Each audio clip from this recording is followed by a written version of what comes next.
ঘরে শিবের মন্ত্র কি জোরে বাজানো যায়? মহামৃত্যুঞ্জয় মন্ত্র বা ওম নমঃ শিবায় মন্ত্র কি নিজের ইচ্ছা মতো জপ করা যায়? এই প্রশ্নেরই উত্তরই আজই পাবেন আপনারা এই ভিডিওটির মাধ্যমে। নমস্কার বন্ধুরা, রাখি অফিসিয়াল চ্যানেলে আপনাদের সকলকে স্বাগত জানাই। হ্যাঁ বন্ধুরা, আমাদের মধ্যে এখানে অনেকেই আছে যারা নিজেদের ইচ্ছা খুশি মতো বিভিন্ন মন্ত্রপাঠ করে থাকেন, এই ভেবে যে আমাদের জীবনে উদ্ধার হয়ে যাবে সেই মন্ত্র পাঠ করলে। অনেকে ট্রেন বা বাস থেকে নানান মন্ত্রের বই কিনে নিয়ে আসে, অনেকেই মন্দিরের বাইরে থেকে নানান মন্ত্রের বই কিনে নিয়ে আসে। আবার আজকালকার দিনে কেউ আবার শুধু মোবাইল শুনেই মন্ত্র জপ করা শুরু করে দেয়। কিন্তু এইসব কি করা উচিত? সেই মন্ত্রপাঠে কি সত্যিই আমাদের কোনো লাভ হচ্ছে নাকি হচ্ছে না? আমরা ভুল মন্ত্র পাঠ করছি না তো? বা আমরা মন্ত্র ভুলভাবে উচ্চারণ করছি না তো? আমাদের ভুল মন্ত্র পাঠের ফলে ঈশ্বর আমাদের উপরে ক্ষুব্ধ হচ্ছেন না তো? এই সকল প্রশ্নেরই উত্তরই আজই আপনারা পাবেন এই ভিডিওটির মাধ্যমে। তাই যারা এই চ্যানেলে নতুন আছেন তারা অবশ্যই চ্যানেলটিকে সাবস্ক্রাইব করে নোটিফিকেশন বেল আইকনটি অন করে রাখবেন। ভিডিওটি দেখে ভালো লাগলে অবশ্যই একটি লাইক করবেন এবং সবাইকে শেয়ার করবেন যাতে তারাও ভিডিওটি দেখে উপকৃত হয়, এবং কমেন্টে হর হর মহাদেব লিখতে ভুলবেন না। চলুন এবার এই বিষয়গুলি সম্পর্কে জেনে নেওয়া যাক। অর্ণব একজন সাধারণ চাকরিজীবী। খুব অল্প বয়সে তার জীবনকে কঠিন এবং সংগ্রামের পথে ফেলে দেয় ভাগ্য। প্রায় প্রতিটি ক্ষেত্রে বিপদ তার সঙ্গী হয়ে দাঁড়ায়। চাকরিতে নিত্য সমস্যার মুখোমুখি হতে থাকে। একের পর এক কাজের চাপ, অফিসের ঝামেলা, তার উপরে শরীর ক্রমাগত ভেঙে পড়েছিল। ডাক্তারের ওষুধে কিছুতেই যেন তার কঠিন অবস্থা থেকে মুক্তি পাচ্ছিল না। মানসিক দুশ্চিন্তা যেন দিন দিন তার বেড়েই চলেছিল। একদিন সে তার দুঃখী এবং বিপর্যস্ত অবস্থায় ট্রেনে করে বাড়ি ফেরার পথে একটি হকারকে বিভিন্ন ধর্মীয় বই বিক্রি করতে দেখেন, এবং তার কি মনে হতে হঠাৎ একটি ধর্মীয় বই কিনে নিয়ে আসেন বাড়িতে। সেখানে তিনি একটি মন্ত্রের উল্লেখ পেলেন, সেটি হলো মহামৃত্যুঞ্জয়ের মন্ত্র। বইয়ে লেখা ছিল যে এই মন্ত্র পাঠ করলে জীবনের সমস্ত দুর্যোগ ও বিপদ দূর হয়ে যাবে, এমনকি অশান্তির জীবনেও শান্তি এবং সমৃদ্ধি ফিরে আসতে পারে।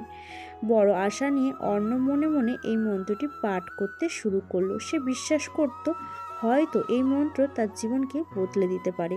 কিছুদিন মন্ত্রটি পাঠ করার পর অর্ণব লক্ষ্য করল যে তার জীবনের সমস্যাগুলো কিছুতেই কাটছে না। শারীরিক অবস্থারও কোনো উন্নতি হচ্ছিল না, অফিসের ঝামেলা কিছুতেই কমছিল না, এবং এই সব কারণে তার ব্যক্তিগত জীবনও অসন্তোষ এবং বিপর্যয় নেমে আসছিল। অর্ণবের মনে হতাশা বেড়ে উঠছিল। সে ভাবল, মন্ত্রটি কি সে ভুলভাবে উচ্চারণ করছে? কেন স্বয়ং ভগবান শিবের মন্ত্র পাঠ করেও তার জীবনের সমস্যাগুলো কমছে না? একদিন অর্ণবের পরিবারে তাদের গুরুদেব এসে উপস্থিত হলেন। তিনি ছিলেন একজন বিখ্যাত যোগী এবং বহু মানুষের জীবনের সমস্যা সমাধানের সহায়তা করেছিলেন। অর্ণব গুরুদেবের কাছে তার সমস্ত সমস্যার কথা খুলে বলল এবং মহামৃত্যুঞ্জয় মন্ত্র পাঠ করার বিষয়ে তার অভিজ্ঞতার কথা জানালো। গুরুদেব মনোযোগ দিয়ে অর্ণবের কথা শুনলেন এবং মৃদু হাসলেন। তার গুরুদেব তাকে বললেন, অর্ণব, মন্ত্রপাঠের একটি বিশেষ নিয়ম আছে। মন্ত্রপাঠের আগে দীক্ষা নিতে হয়, নতুবা মন্ত্রের সঠিক প্রভাব পাওয়া যায় না, এবং প্রত্যেকটি মন্ত্রের উচ্চারণ ঠিকভাবে করতে হয়। ভুল উচ্চারণে সেই মন্ত্রের প্রভাব পাওয়া যায় না। গুরুদেব ব্যাখ্যা করলেন যে দীক্ষা হলো সেই আধ্যাত্মিক শক্তি যা গুরু থেকে শিষ্যের মাঝে প্রভাবিত হয়। সে শক্তি ছাড়া মন্ত্রের সঠিক কার্যকারিতা পাওয়া যায় না। তিনি আরও বললেন, দীক্ষা ছাড়া কেবল নাম জপ করা যায়, কিন্তু মন্ত্র পাঠ করলে যদি কোনো ভুল হয় তবে সেটির বিপরীত প্রভাবও দেখা দিতে পারে। এই জন্য গুরুর কাছ থেকে দীক্ষা নেওয়া অত্যন্তই গুরুত্বপূর্ণ। অর্ণব সব কিছুই বুঝতে পারলেন। সে গুরুদেবের কাছে বিনীতভাবে দীক্ষা নেওয়ার প্রার্থনা করলেন। গুরুদেব তার উপরে আশীর্বাদ করলেন এবং তাকে দীক্ষা দিলেন। দীক্ষা নেওয়ার পর অর্ণব নতুনভাবে মহামৃত্যুঞ্জয় মন্ত্র পাঠ করা শুরু করলেন। এবার তার মনেও এক ধরনের শক্তি ও আত্মবিশ্বাস অনুভূতি হলো। ধীরে ধীরে তার জীবনের সমস্যাগুলি যেন মুছে যেতে শুরু করলো। অর্ণবের শারীরিক অসুস্থতা কেটে গেল, অফিসের সমস্যাগুলি মিটে গেল এবং তার ব্যক্তিগত জীবনেও শান্তি ফিরে এলো। অর্ণব উপলব্ধি করল যে গুরুদেবের আশীর্বাদ ও দীক্ষা নিয়ে প্রকৃত শক্তি ও ফল পাওয়া যায়। মন্ত্রের প্রকৃত শক্তিকে সঠিক পথে ব্যবহার করে সে অবশেষে নিজের জীবনে এক নতুন অধ্যায়ের সূচনা পেল। এখন অর্ণবের জীবন কেটে যাচ্ছে শান্তি ও সমৃদ্ধির মধ্য দিয়ে। জীবনের প্রতিটি ক্ষেত্রে সে গুরুদেবের সেই মহামূল্যবান শিক্ষা মনে রাখবে। শ্রদ্ধা, বিশ্বাস ও সঠিক দীক্ষা ছাড়া কোনো শক্তিশালী মন্ত্রের প্রভাব পাওয়া সম্ভব নয়। বন্ধুরা, একবার প্রেমানন্দজি মহারাজকে এক শিষ্য জিজ্ঞাসা করেছিলেন যে দীক্ষা নেওয়া ছাড়া মন্ত্র জপ করা যায় কিনা।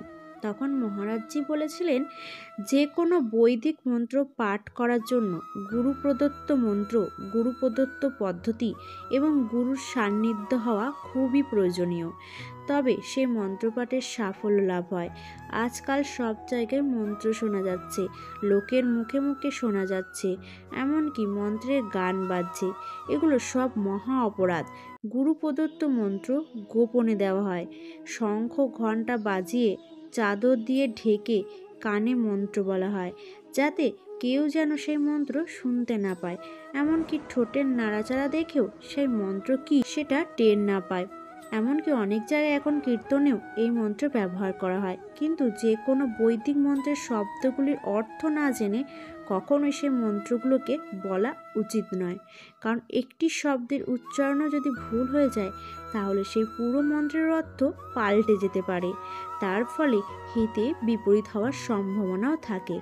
কেউ হয়তো গুরুর সান্নিধ্যে গুরুর দেখানো পথ অনুযায়ী একজনের কোনো মন্ত্র পাঠ করা উচিত। দীক্ষা নেওয়া ছাড়া নাম কীর্তন করা যেতেই পারে, কিন্তু গুরুর আদেশ ছাড়া মন্ত্র পাঠ করা একেবারেই অনুচিত কর্ম। স্নান করে পরিষ্কার বস্ত্র পরিধান করে তবেই মন্ত্র পাঠ করা উচিত এবং সেই মন্ত্র গুরুর দ্বারা প্রাপ্ত হওয়া উচিত। তবেই সেই মন্ত্র জপের সঠিক ফল পাওয়া যাবে। যদি কেউ প্রভু শিবের নাম জপ করতেই চায়, তাহলে শ্যাম সদা শিব এই মন্ত্রটি উচ্চারণ করতে পারে। এতে ভগবান শিব অত্যন্ত সন্তুষ্ট হন।